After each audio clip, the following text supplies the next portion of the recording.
स्वाधीनता की आज़ादी के बाद एक ऐसी संस्था जिसका नाम है राष्ट्रीय एकलव्य सेना, जिसका प्रादुर्भाव माननीय सांसद महोदय फूलन देवी जी के द्वारा हुआ। आज हम दिल्ली के नजफगढ़ दीनपुर गांव, जो कि छावला में पड़ता है, वहां पर आपको लेकर आए हैं। हमारे साथ श्री राम कल्याण कश्यप जी हैं, जो कि एकदम भगत सिंह के अवतार में आपको देखने को मिलते हैं। ये पिछले दिनों इनका एक वीडियो वायरल हुआ जिसमें ये गुरहा का पुरवा, जिसके सांसद महोदय हैं, उनका वो पैतृक गांव है, वहां पर गए और आपने एक शिक्षण संस्थान का उद्घाटन किया अपने हाथों से। और वहां कम से कम सैकड़ों बच्चे वहां पर रोज पढ़ने आते हैं और उनको शिक्षा की व्यवस्था मिल रही है। क्या कुछ कहना चाहेंगे? सर्वप्रथम तो कामिनी जी, जनता का फैसला चैनल है और आप हमारे कार्यालय तक पहुंची हो, इसके लिए आपको बहुत बहुत धन्यवाद। इसी के साथ ही आपके चैनल के माध्यम से मैं समस्त देशवासियों को जोहार करता हूं, नमन करता हूं। जैसा कि आप बता रही हो, बहन जी ने राष्ट्रीय एकलव्य सेना का गठन किया था। बहन जी की नीयत थी, बहन जी की मंशा थी फूलन देवी जी की, कि मैं राष्ट्रीय एकलव्य सेना के माध्यम से गरीब, शोषित, पिछड़ों को शिक्षा दिला पाऊंगी, हक दिला पाऊंगी, न्याय दिला पाऊंगी। दुर्भाग्य की बात यह रही कि बहन जी की हत्या कर दी गई है और बहन जी का सपना अधूरा रह गया था। 22 साल गुजर जाने के बाद आज तक भी बहन जी की हत्या का कोई खुलासा नहीं हुआ, सीबीआई जांच नहीं हुई। माननीय जो राष्ट्रीय एकलव्य सेना के राष्ट्रीय अध्यक्ष सुभाष जी कश्यप आज भी बहन जी के सपने को साकार करने के लिए निरंतर प्रयासरत है। इसी कड़ी में जब हम शेखपुर गुड़ा का पुरवा पहुंचे, बहन जी के गांव, वहां का हमने दृश्य देखा, तो वहां पर एक सांसद, देश को एक उस गांव ने सांसद दिया है, फिर भी वहां पर शिक्षा का इतना अभाव कि वहां के बच्चे पढ़ नहीं पा रहे हैं, वहां स्कूल नहीं है।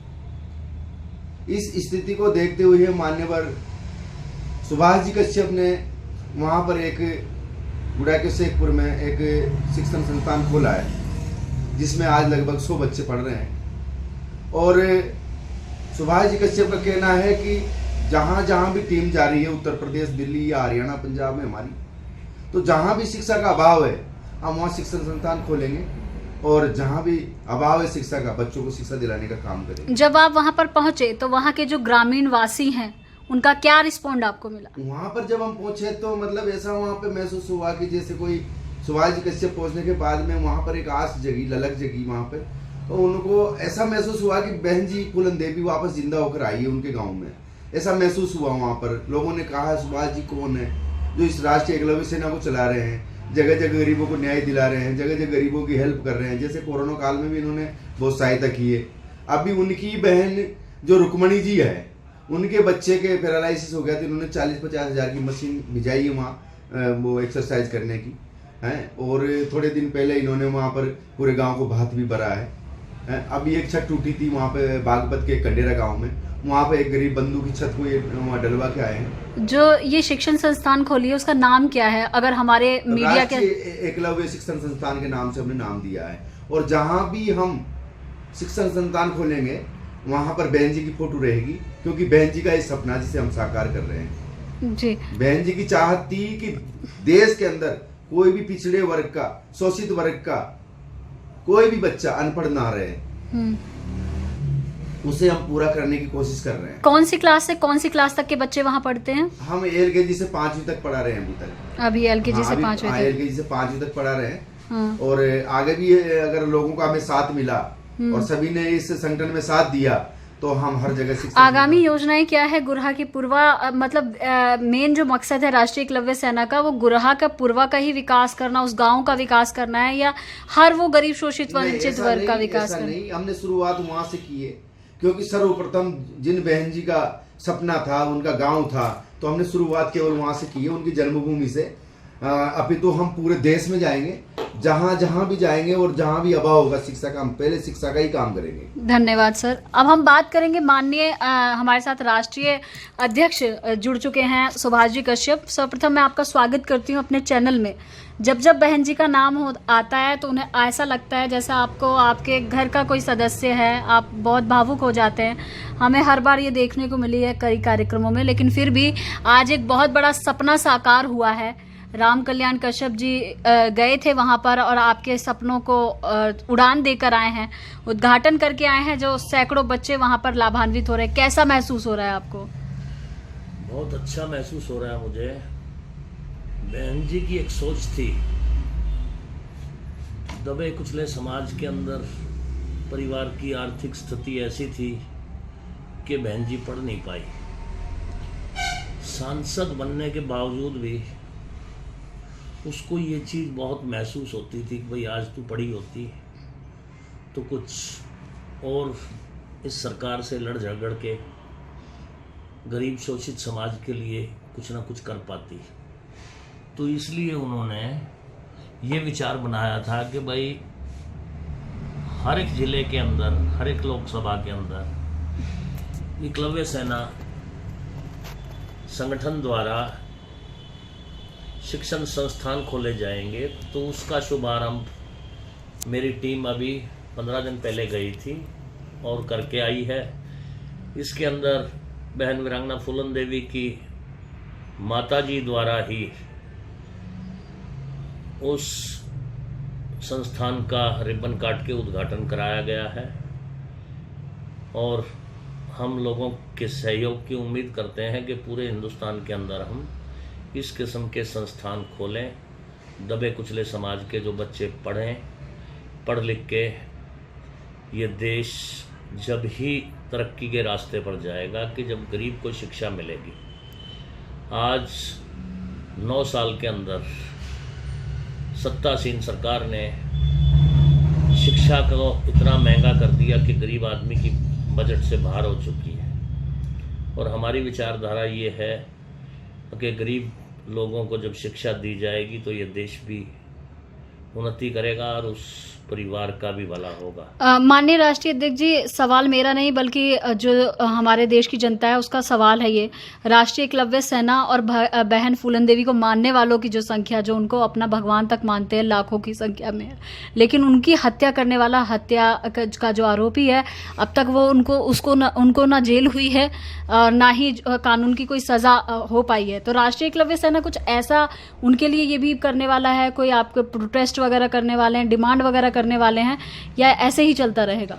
इस चीज को हमने बार बार उठाया, मगर सत्ता के अंदर कुछ इस किस्म के सामंतवादी लोग बैठे हैं कि इसका जो है ना 22 साल होने के बाद भी आज तक इसका सीबीआई जांच का मुद्दा जो है बार बार उठाया गया है, मगर कोई हमारे को उसका रिस्पांस नहीं मिला। आप ये देखिए, पीछे राजस्थान के अंदर सलमान खान ने काले हरिन को गोली मार दी, उसकी सीबीआई जांच करवा सकती है सरकार। और मौके पे सिटिंग सांसद 44 अशोका रोड के ऊपर वीआईपी एरिया, जहां परिंदा भी पर नहीं मार सकता, वहां षड्यंत्र के तहत उनको मौत के घाट उतारा गया, क्योंकि इन लोगों को ये दिखाई दे रहा था कि जिस हिसाब से इसकी काम करने की एक्टिविटी है, ये यूपी की सीएम बनेगी और गरीब लोगों के लिए काम करेगी। आज हिंदुस्तान के अंदर क्या हो रहा है? अनाज तो फ्री दे देंगे, मगर शिक्षा फ्री नहीं दी जाएगी, इलाज फ्री नहीं दिया जाएगा। तो इससे क्या होगा? गरीबी थोड़ी ही हटेगी। 5 किलो अनाज खाने से गरीबी नहीं हटती। अगर इन बच्चों के लिए, गरीब लोगों के लिए अच्छी अच्छी यूनिवर्सिटियां वगैरह, अच्छे कॉलेज, स्कूल काफ़ी बहुल मात्रा के अंदर अगर बना दिए जाएं, तो बच्चे अपने आप पढ़ लिख के सक्षम हो जाएंगे, अपना रोजगार अपने आप कर सकेंगे, किसी के अधीन नहीं रहेंगे। कहीं ना कहीं फूलन देवी को न्याय ना मिलने के पीछे हम मान लें कि एक वो दबे कुचले परिवार की लड़की थी, इस वजह से उनको न्याय मिलने में जो है वो दिक्कतें आ रही हैं। आज 76 साल हो गए देश को आज़ाद हुए, मगर गरीब आदमी के लिए आज भी कोई कानून नहीं है। सारे supreme court, high court, ministry सब कुछ बिका हुआ है। गरीब आदमी को न्याय कहाँ मिलता है? आप फूलन देवी को देख लीजिए।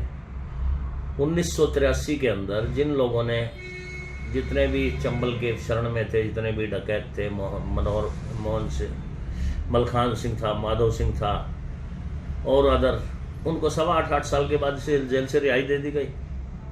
एक दलित समाज की होने के कारण 11 साल 7 महीने ग्वालियर जेल के अंदर, जिस जबकि एक दिन भी मुकदमा नहीं चला उसके खिलाफ।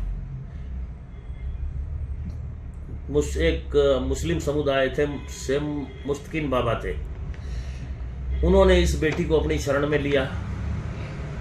अब बेटा तेरे साथ ये गलत हुआ है तो इसका जो है प्रतिशोध तेरे को करना है, तो मैं तेरे को इस लायक बना दूंगा अब जो आप इसका बदला ले सको। उस आदमी को, उस शख्स को 19 साल इन सरकारों ने जेल के अंदर सड़ाया। तो कहाँ अन्याय है? गरीब आदमी को न्याय नहीं मिलता।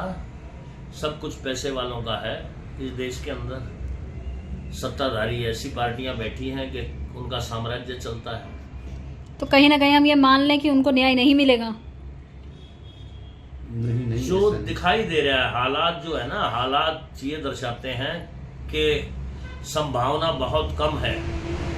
हम तो मोदी जी से भी ये प्रार्थना करते हैं, योगी जी से भी एक प्रार्थना करते हैं। तीसरे दिन एनकाउंटर किए जा रहे हैं यूपी के अंदर, हैं? बहन वीरांगना फूलन देवी के हत्यारों को का कब नंबर लिया जाएगा? बहन फूलन देवी के हत्यारों का नंबर कब आएगा? एनकाउंटर लिस्ट में योगी जी क्या उन्हें शामिल करेंगे और मोदी जी क्या अपने देश की बेटी को न्याय दिलवा पाएंगे? एक बहुत बड़े प्रश्न के साथ में राष्ट्रीय अध्यक्ष जो है एकलव्य सेना के सुभाष कश्यप जी भावुक होकर रोते हुए ये चीज़ अपील कर रहे हैं। उनकी टीम के जो मुख्य हैं राम कल्याण कश्यप जी, उन्होंने भी हार नहीं मानी है। देखते हैं आगामी चीज़ें क्या होने वाली है, लेकिन एक बहुत बड़ी जीत है राष्ट्रीय एकलव्य सेना की कि उनके गांव गुरहा के पूर्वा में एक शिक्षण संस्थान के माध्यम से सैकड़ों बच्चे शिक्षा से लाभान्वित होकर अपने उज्जवल भविष्य की कामना करेंगे, जिसका पूरा श्रेय जो है सुभाष कश्यप जी को जाता है। Exclusive report by Kamni Jha. Thank you so much.